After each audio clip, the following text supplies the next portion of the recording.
ભાવનગરના વલ્લભીપુર ચમારડી પાસે સર્જાયો ગમખ્વાર અકસ્માત.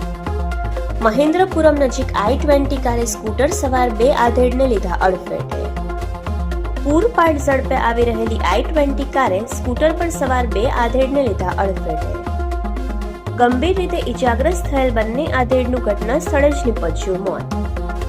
પ્રાથમિક તપાસમાં મૃતકોની ઓળખ ચમારડી ગામના પ્રેમજીભાઈ જેરામભાઈ મુંજાણી અને કાંતિભાઈ કુંવરજીભાઈ જસાણી તરીકે થઈ છે. ઘટનાની જાણ થતાં જ પોલીસ કાફલો તાત્કાલિક ઘટના સ્થળ પર પહોંચ્યો. પોલીસે બંને મૃતદેહોને પોસ્ટમોર્ટમ માટે વલ્લભીપુર સરકારી હોસ્પિટલ ખાતે ખસેડ્યા. પોલીસે અકસ્માત અંગે જરૂરી કાર્યવાહી કરી વધુ તપાસ હાથ ધરી છે. Reporter Jaydeep Parmar, Yashvi Gujarat news, Vallabhipur.